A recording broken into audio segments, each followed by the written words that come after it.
বিলাসিতার জীবন কেই না পেতে চায়, কিন্তু যদি দুবাইয়ের রাজকুমারীর মতো হয় তাহলে তো সোনাই সোহাগা, আর কথাই নেই। তবে দুবাইয়ের মতো এত কঠোর নিয়ম থাকা সত্ত্বেও এই রাজকুমারী কোনো নিয়মকানুনকে মানে না, কিন্তু কেন? যেখানে একজন সাধারণ মেয়ে কোনো নিয়ম ভঙ্গ করলে তার ভীষণ রকমের কঠোর শাস্তি হয়। এছাড়াও এই রাজকুমারীর আরও এমন বড় বড় কাণ্ড কারখানা রয়েছে যেটা শুনলে কিন্তু আপনি রীতিমতো চোখ একেবারে কপাল উঠে যাবে।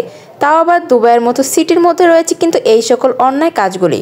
তো চলুন জেনে নেওয়া যাক এই রাজকুমারীর ব্যাপারে কিছু বিরাট বিরাট ব্যাপার, যা কিন্তু আপনি আগে কোথাও শোনেননি বা জানতেনই না। তো চলুন বেশি কথা না বলে আজকে ভিডিওটি শুরু করা যাক। দুবাই রাজার সব থেকে আদরের রাজকুমারী যে কোনো নিয়মকানুনকে মানে না, সেটা ইসলামী নিয়ম হোক কিংবা কিন্তু বাবার বানানো কোনো নিয়মকানুন হোক, তার মনের মতো যা ইচ্ছা করার স্বাধীনতা রয়েছে। আমরা কথা বলছি শেখ মোহাম্মদের আদরের মেয়ে শেখ মাহেরার ব্যাপারে, যে আরবের সব থেকে সুন্দর এবং ধনী ব্যক্তি, যা নারীদের মতো একজন। আপনি যদি কাউকে নিজের বাবার টাকায় ফুর্তি করতে দেখতে চান তাহলে কিন্তু শেখ মাহেরাকে অন ইনস্টাগ্রাম অ্যাকাউন্টে একবার দেখুন, ঘুরে আসুন যে আসল রহস্যটা কি হতে পারে। যেখানে দুবাইয়ের মহিলাদের স্বাধীনভাবে নিজের কিছু মতামত পর্যন্ত রাখতে দ্বিধাবোধ হয়, সেখানে শেখা মাহেরা তার স্বামী শেখ মানাকে ইনস্টাগ্রামে ডিভোর্স দিয়ে দেয়। 2020 সালের মে মাসে দুবাইয়ের রাজা মোহাম্মদ বিন রশিদ আল মাকতুম প্রায় 1000 কোটি টাকা খরচ করে নিজের একমাত্র মেয়ের বিয়ে দেয়, কিন্তু বিয়েটা কিন্তু দীর্ঘস্থায়ী হলো না। সেখানকার অনেক বড় একজন বিমান সম্ভবত শেখ মানা বিন মোহাম্মদ এর সাথে কথা বলা যেতে পারে, কিন্তু যে সে এই বিয়েতে গোটা দুবাই অনুষ্ঠান পালন করেছিল এবং সেই বিয়ের 5 মাস পর মেয়েরা জানায় যে সে প্রেগনেন্ট এবং সেই বছরে মে মাসেই সে একটি কন্যা সন্তানের জন্মও দেয়। তার সেই কন্যা সন্তানের নাম রাখে শেখ মেহেরা বিন মানা বিন মোহাম্মদ আল মাকতুম। বাচ্চাটির জন্মস্থানের ঠিক 2 মাস পর শেখ মাহেরা ইনস্টাগ্রামে একটি পোস্ট করে এবং সেই পোস্টটা দেখে কিন্তু রীতিমতো সবাই হতবাক হয়ে যায় এবং সেই পোস্টে তার স্বামী শেখ মানাকে ডিভোর্স দেয়। এই পোস্টের পর তারা একে অপরকে ইনস্টাগ্রামে আনফলো করে দেয় এবং নিজের প্রোফাইল থেকে একে অপরকে কিন্তু সমস্ত ছবি ডিলিট করে দেয়। এবার এমনটা নয় যে দুবাইয়ের কোনো ডিভোর্স হয় না, কিন্তু শেখ মাহেরা যেভাবে তার স্বামীকে ডিভোর্স দেয় সেটা দেখার পর প্রথমে তাকে বিশ্বাস করতেই চাইছিল না। প্রথমে সবাই ভেবেছিল শেখ মেহেদার ইনস্টাগ্রামে অ্যাকাউন্ট হয়তো কেউ হ্যাক করে নিয়েছে, কিন্তু তারপর ধীরে ধীরে সবাই জানতে পারে যে এটা সত্যিকার একটি ঘটনা। সেই পোস্টে চেক করে মেয়েরা এটাই লিখেছিল যে তার স্বামীর জন্য অন্য মহিলার সাথে সম্পর্ক চলছে, তাই সে তাকে ডিভোর্স দিয়ে দিয়েছে। যে পোস্ট দেখে সবাই রীতিমতো অবাক হয়ে গিয়েছিল। এরপর সে তার নিজের প্রোফাইল থেকে শেখ মানানের সমস্ত ছবি এবং পোস্ট ডিলিট করে দেয়।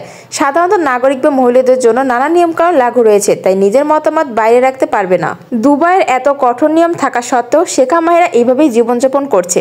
স্বামীকে না নিয়ে তারা বাইরে কোথাও বেরোতে পারবে না। অপরদিকে দুবাইয়ের রাজকুমারীর জন্য সবকিছু ছাড় আছে, সে তার ইচ্ছা মতো যা খুশি তাই করতে পারে, এমনকি যে কোনো নিয়মকানুন সে চাইলে 1 সেকেন্ডে ভেঙে ফেলতে পারে। তবে আপনাদের জানার উদ্দেশ্যে বলে রাখি, এটা প্রথমবার ছিল না যে চেক মেয়েরা এইরকম কোনো নিয়মকানুনের বিরুদ্ধে গিয়ে কোনো কাজ করেছে। এর আগেও সে এইরকম বহু জিনিস করেছে যেগুলো যদি সেখানকার কোনো সাধারণ মহিলা করতো তাহলে কিন্তু তাদের অনেক কঠোর শাস্তি দেওয়া হতো, অনেক শাস্তি ভোগও করতে হতো, যেটা শেখা মাহেরাও করছে না। যেমন সেখানকার মহিলাদের বোরকা ছাড়া বাইরে বেরোনো একেবারে নিষিদ্ধ এবং এই নিয়মটা মেয়েরা জন্মানোর পর থেকেই কোনোদিনই কিন্তু ফলো করেনি। সে যেখানেই যেত সেজেগুজে মডার্ন ড্রেসে যেত। এছাড়াও দুবাইয়ের মহিলাদের সোশ্যাল মিডিয়া খুব বেশি ইউজ করা নিষিদ্ধ, কিন্তু শেখা মাহেরা এখানে কিন্তু অনেক অ্যাক্টিভ ছিল। কিন্তু শেখা মাহেরা ইনস্টাগ্রাম অ্যাকাউন্ট দেখতে মনে হতো 24 ঘন্টা এখানে এসে পড়ে থাকে। মেয়েটার বয়স 30 বছর। 1998 সালে 26শে ফেব্রুয়ারি তার জন্ম হয়। সে তার জীবনের বহু বছর লন্ডনেই কাটায়। সেখানেই সে তার পড়াশোনা কমপ্লিট করে এবং এই কারণে কিন্তু তার স্বভাব চরিত্র অনেকটা লন্ডনের ধাঁচ ধরে দিয়েছে। তবে এবং সে এখানকার মতোই লাইফস্টাইল প্রেফার করে। দুবাইয়ের রুয়াল শেখ মোহাম্মদ পরিবার অনেক বিশাল, কিন্তু কেননা দুবাইয়ের রুয়াল শেখ মোহাম্মদ 6 বার কিন্তু বিয়ে করেছেন, যদিও তাদের মতো কয়েকজনকে তিনি ডিভোর্সও দিয়ে দিয়েছেন। তো বন্ধুরা, এই ছিল আমার আজকের ভিডিও শেখা মাহেরাকে নিয়ে আপনাদের কিছু অজানা ও রহস্যময় তথ্য। ভিডিওটি ভালো লাগলে কিন্তু অবশ্যই লাইক, কমেন্ট, শেয়ার করতে একদমই ভুলবেন না। আর যদি আমাদের চ্যানেলে নতুন হয়ে থাকেন তাহলে কিন্তু অবশ্যই চ্যানেলটি সাবস্ক্রাইব করে আমাদের পাশে থাকবেন। দেখা হচ্ছে আপনাদের সাথে পরবর্তী ভিডিওতে। খোদা হাফেজ।